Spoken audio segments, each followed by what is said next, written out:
susceptible of several meanings, one of which would render it effectual, sa tulad ng sinabi ko kanina, kung sino yung mas effectual, so yun dapat ang bigyan ng interpretation. Ang isang kontrata would be count as, so mabavalidate ang isang kontrata at yung isa naman would be set as illegal. So, ang former interpretation ng isa is warranted by the rule stated in Article 1373. Therefore, okay, example, S sold his parcel of land to B. Now, S has two lands, one owned by him absolutely and another land of which he is a co-owner with C. C did not give his consent to the sale. So, therefore, the sale should refer to the land owned by him alone, as this would make the contract effectual compared to the which it will include the land which he is only a co-owner and the real owner has no consent of sale at all.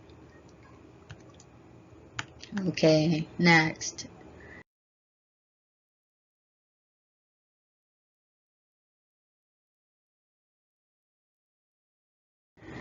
So, Article 1374. The various stipulations of a contract shall be interpreted together, attributing to the doubtful ones that sense which may result from all of them taken jointly.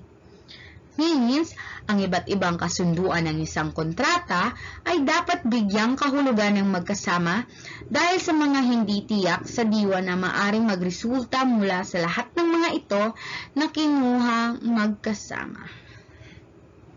Okay, let's proceed. So, interpretation of various stipulations of contracts. Said that the contract must be interpreted as a whole, and the intention of the parties is to be gathered from the entire instrument and not from particular words, phrases, or clauses. So, example, R leased his house to E. In the contract, it was stated that E should not sublease the house without the written consent of R.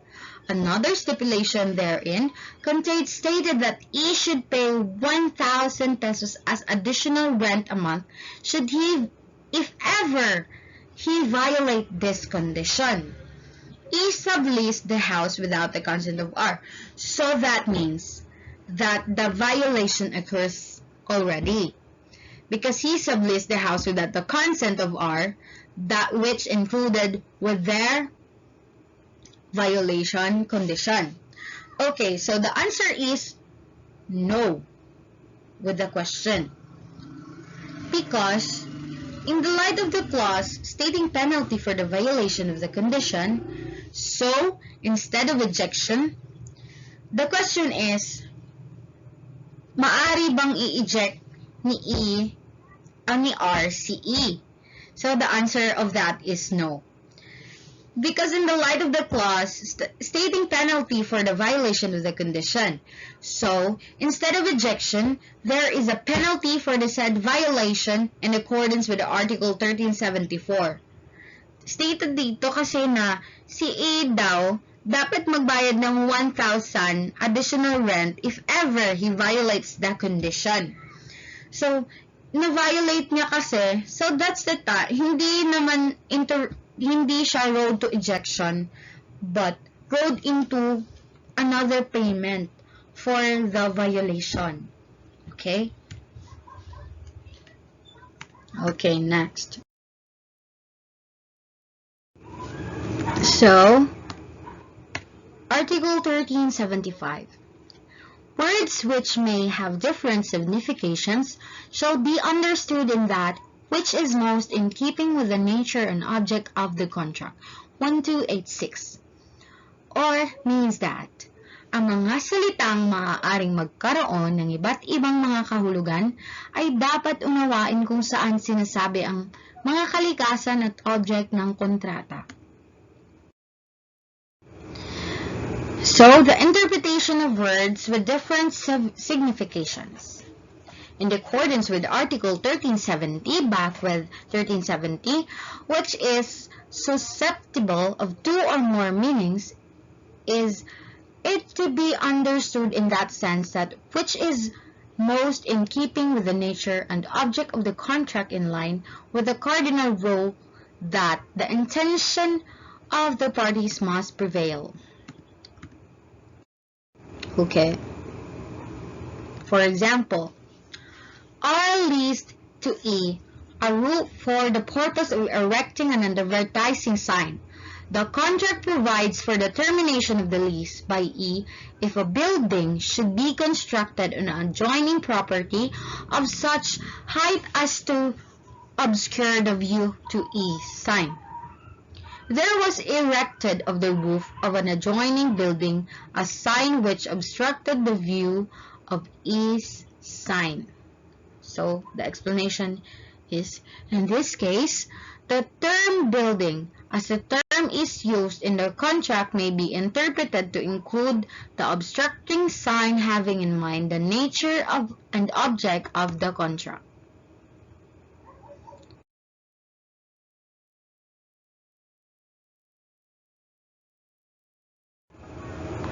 Okay, let's proceed with the Article 1376. The usage of or customs of the place shall be borne in mind in the interpretation of the ambiguities of a contract, and shall fill the emission of stipulations which are ordinarily established. Or means in the Filipino, ang paggamit o kaugalian ng lugar ay dapat isipin sa pagbibigay kahulugan sa mga kalabuan ng isang kontrata, at dapat punan ng pagkukulang ng kasunduan ng karaniwan na itinatag. Okay, let's proceed. What is the meaning of resort to usage or custom as aid in interpretation? Example, X rendered services to Y, but the contract did not provide for the amount of compensation to be paid. So the explanation is this.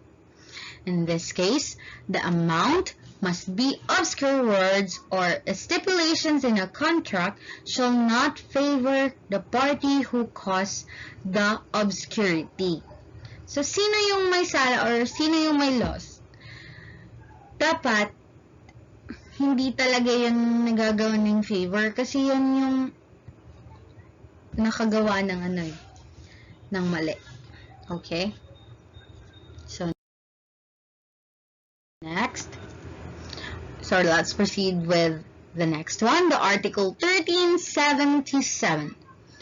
So the Article 1377 means the interpretation of obscure words or stipulations in a contract shall not favor the party who caused the obscurity. Okay?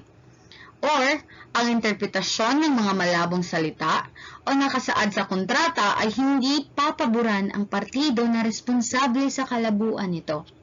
Okay? Hope it's clear. So next, interpretation of obscure words. It is just fair not to favor the party who causes any trouble arising from the contract. Contra proferentum be interpreted strictly against the party who has drawn it, or be given an interpretation which will be favorable to the other who, upon faith of which, has incurred an obligation. Contracts in addition, all their provisions have been drafted by one party, and the only participation of the other is signing of his signature or his adhesion thereto on the take it or leave it basis without the right to make it. Okay. Last two articles. The remaining article is 1378 and 1379. So let's now tackle about 1378. Okay. When it is absolutely impossible to settle doubts by the rules established in the preceding articles, and the doubts refer to incidental circumstances of a gratuitous contract, the least transmission of rights and interest shall prevail. If the contract is onerous, the doubt shall be settled in favor of the greatest reciprocity of interest.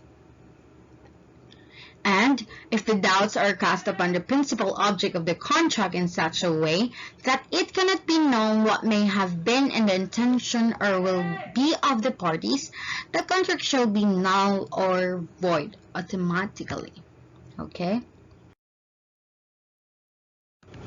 So next, let's proceed. Or means in Tagalog na kung talagang imposibleng pagkasunduan ng pagdududa gamit ang mga probisyon sa nakaraang artikulo at ang pagdududa ay napapatungkol sa mga incidental na pangyayari sa gratuitous na kontrata, ang may pinakakonte ang paglilipat ng karapatan at interes ang masusunod. Kung ang kontrata ay onerous, ang pagdududa ay isasaayos na ang pabor ay sa dalawang may interes. Kung may pagdududa sa mga prinsipal na dahilan ng kontrata, sa pamamaraan na hindi maaring malaman kung ano ang intensyon at lakas ng loob ng mga partido, ang kontrata ay magiging labag sa batas. Okay, let's proceed. So these are the rules in case doubts absolutely impossible to settle. First is the gratuitous contract exists if the doubts refer to incidental circumstances of gratuitous contract in Article 1350. Such interpretation should be made which would result in the least transmission of the rights and interest. So what is Article 1350? In onerous contracts, the cause is understood to be, for each contracting party, the prestation or promise of a thing or service by the other, and remunerative ones, the service or benefit which is remunerated, and in contracts of pure beneficence, the mere liberality of the benefactor. Example: R gave his car to E. It is not clear whether the contract is a donation or accommodatum. Explanation: the contract should be presumed as a mere accommodatum because it would transmit lesser rights than a donation, since R retains his ownership of the said car. Okay, the second rule is the onerous contract. If the contract in question is onerous, the doubts should be settled in favor of the greatest reciprocity of interest based on Article 1350, as what we have tackled in the other slide. Okay? So, next. Third one is the principal object of the contract. If the doubts refers to the principal object of the contract, and such doubt cannot be resolved, thereby leaving the intention of the parties unknown, the contract shall be null and void. Okay? Example: Soda sold her land to Brent. Soda has many lands. It cannot be determined which land was intended by the parties to be subject of the sale.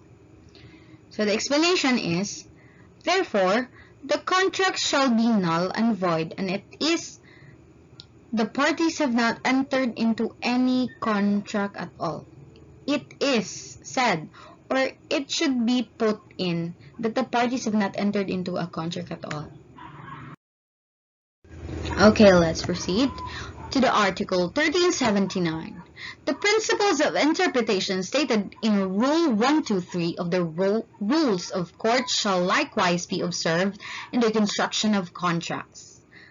Or, ang mga prinsipyo ng interpretasyon na nakasaad sa Rule 123 ng Rules of Court ay dapat ding maobserbahan sa konstruksyon ng kontrata. Okay. The rules in the The rules in the rules of the court on the interpretation of documents are now